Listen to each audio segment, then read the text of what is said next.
welcome back to C2 Novel and Vocab Week 21. And for this video, we'll be going over our novel. In this video, we'll be going over difficult phrases from our novel, and this is to help with your cultural fluency. By becoming familiarized with different slang and colloquialisms, students will be able to relate to the novel and incorporate, which means to use these phrases to convey their ideas more precisely. So basically, we'll learn about some phrases, understand what it means, understand the book better, then we can put it in our brain and use it later on to show how we feel.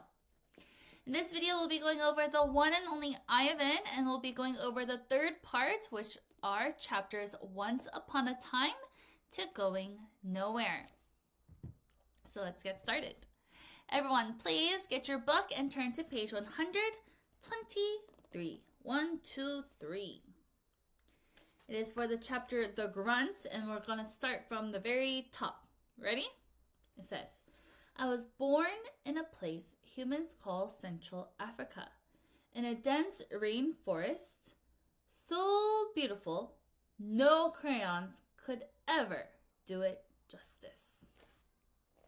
So when I think about the word justice, I usually think about law, judges, lawyers, things of that sort with justice.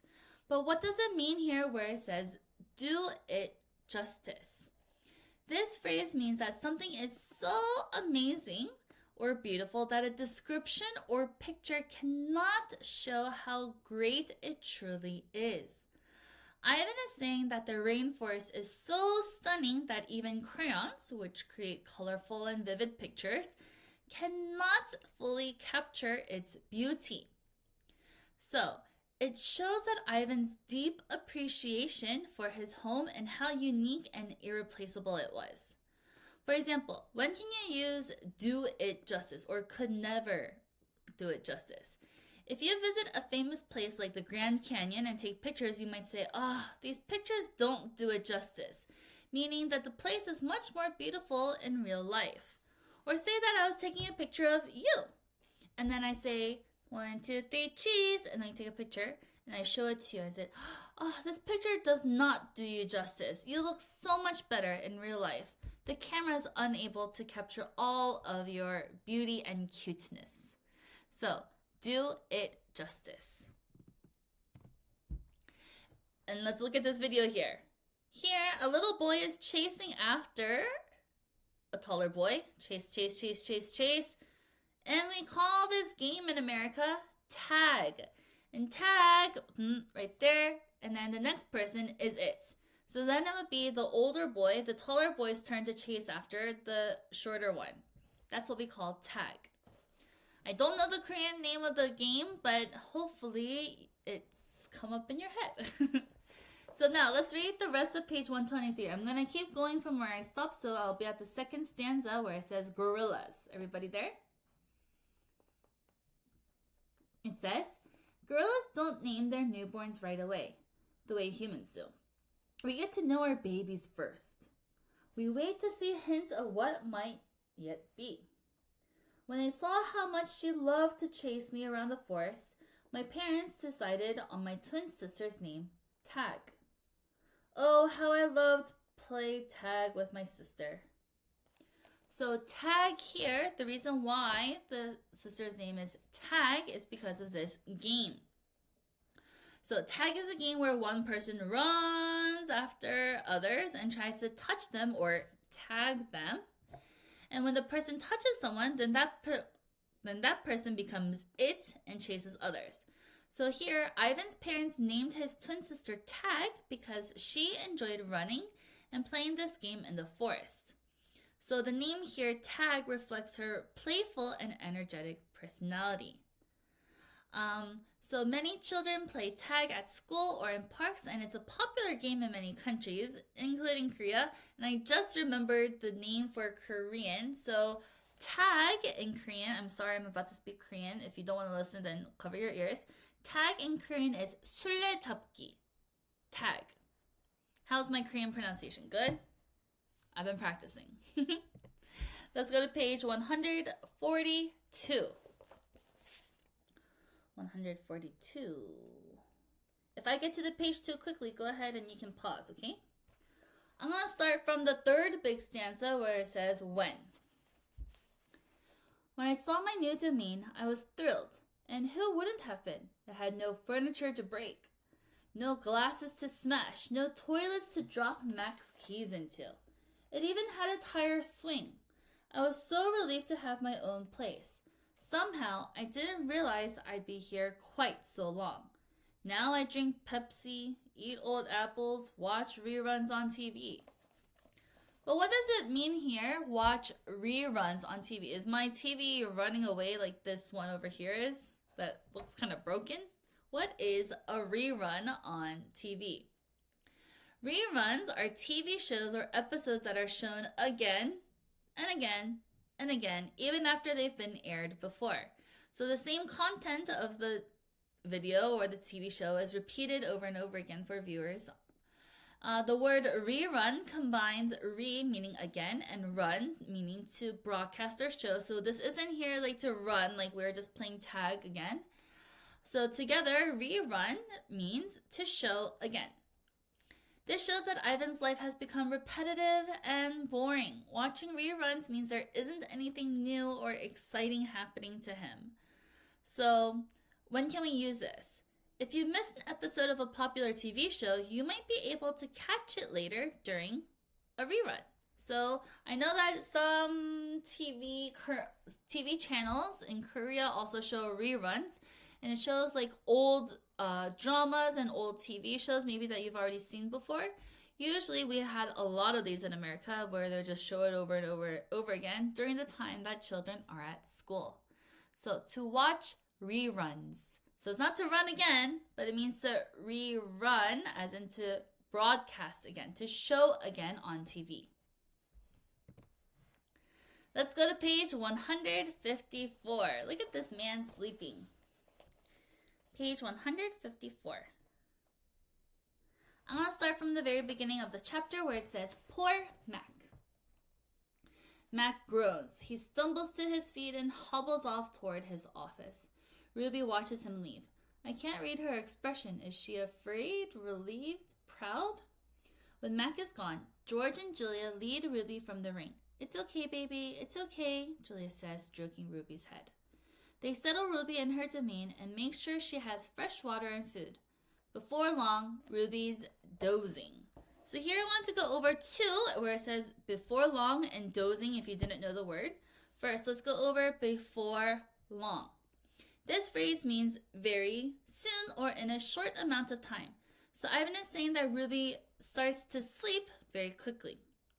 Here, dozing means to sleep lightly, but not really in like a deep sleep when we're sleeping at night, but she's falling asleep there. So Ruby is relaxed and starting to nap. It describes how calm and peaceful Ruby feels, and dozing is often used to describe someone who is sleepy but might wake up easily. So when can we use these words before long and dozing? After a big lunch, for me, people sometimes start dozing on the couch because they feel relaxed. Before long, they'll fall asleep. So before long means in a short amount of time. Sorry about that. So very quickly, before long. So before a long period of time, so very quickly. That's what it means. It's the opposite. Let's go to page 178. So look at all these off buttons. What does this mean? Let's move on to 178. One more page. Let's start from the very beginning of the chapter, Not Right. It says, it's night again and everyone's asleep. I look at the picture I've just made, one of thousands. It's smudged and torn, a muddy blur. I place it beside the others lining my floor. The colors are wrong. The shapes are off. It looks like nothing. It's not what I'm trying to create. It's not what it's meant to be. It's not right, and I don't know why. So does this off mean like we're turning off the lights and we're switching it off? On and off? Not quite. So when we explain things that are off, it means that something is not right or not so accurate. So Ivan is saying that the shapes in his drawing are incorrect and don't look the way that they should. We can use off in similar ways to describe when something is not as expected or feels wrong. For example, oh, this milk smells off, meaning this milk is probably spoiled, not fresh, and probably getting rotten and over the expiration date. Or you can say, the timing was off. You can just say, it wasn't the right time to do something. It shows that Ivan's frustration and how his drawing doesn't match like what he wants it to be. So maybe you can use it's off, or something looks off or feels off, or any type of verb before, so that you can explain that it's not just quite right or not exactly what we want it to be. And I believe this is our last one for this week. Everyone go to page 180.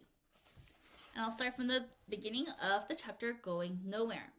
It says, I watched Ruby plod around the ring in endless circles, going nowhere. More visitors have been coming, but not many. Max says Ruby's not picking up the slack after all. He says he's cutting back on our food. He says he's turning off the heat at night to save money. So to cut back, am I cutting my hair like with the scissors over here? Now, cut back means to reduce or use less of something, usually because of limited resources like money or time. So Mac here is reducing the amount of food that they're eating and the heat to stay warm to save money. So it shows how desperate Mac is to save money, even at the expense of the animal's comfort and health. So when can we use this?